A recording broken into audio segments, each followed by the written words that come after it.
Creu-me com a bon poble de muntanya té una antiga tradició per fer servir plantes i herbes per elaborar productes medicinals, cosmètics i fins i tot alimentaris. Això és el que es pot trobar a totes les paradetes de la fira. Una fira on avui han vengut moltíssima de gent a presentar els seus productes. Productes com, per exemple, olis aromàtics o també cremes amb efectes terapèutics. Però l'essència de la fira és l'aigua de Murta, una aigua que es destil·la només un pic a l'any i que es fa de manera totalment tradicional enmig de la plaça del poble.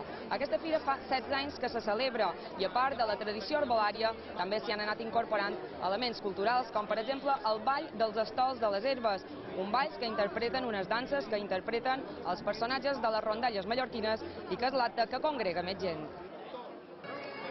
A primera hora del matí han arribat al poble els carros carregats amb la murta que s'ha anat a cercar a la muntanya. Amb les seves fulles s'elabora l'aigua de murta.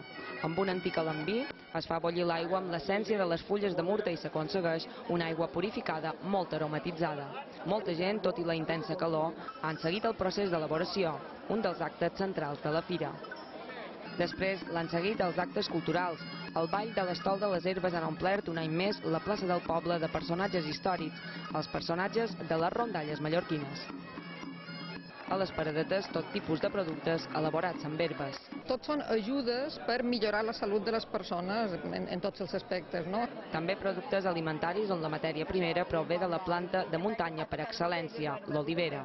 Som una empresa petita, familiar, que tenim 2 finques amb oliveres i fem el nostre oli. El producte estrella, però, les herbes dolces o seques, que s'elaboren amb productes totalment naturals. I aquí s'han posat tot aquest tipus d'herbes que veus, i a part aquestes herbes són medicinals, però cadascú les pot fer personals, i poden afegir un granet de cafè, o sigui, cadascú pot fer herbes que vol a casa seva. Els remeis naturals, com la camomil·la pel mal de panxa o el romaní pels dolors musculars, entre els més demandats. La meva tia me comentava que, per exemple, aquella herba que veus allà amb aquesta flor és una herba que se troba a un torrent i va molt bé per les cremades i per la pell, i ara li volia fer una foto perquè me quedés. Les herbes dolces i les herbes seques, això per descomptat. Els agrada molt comprar aquestes coses. Els bars i restaurants també han oferit als visitants plats especials elaborats amb herbes.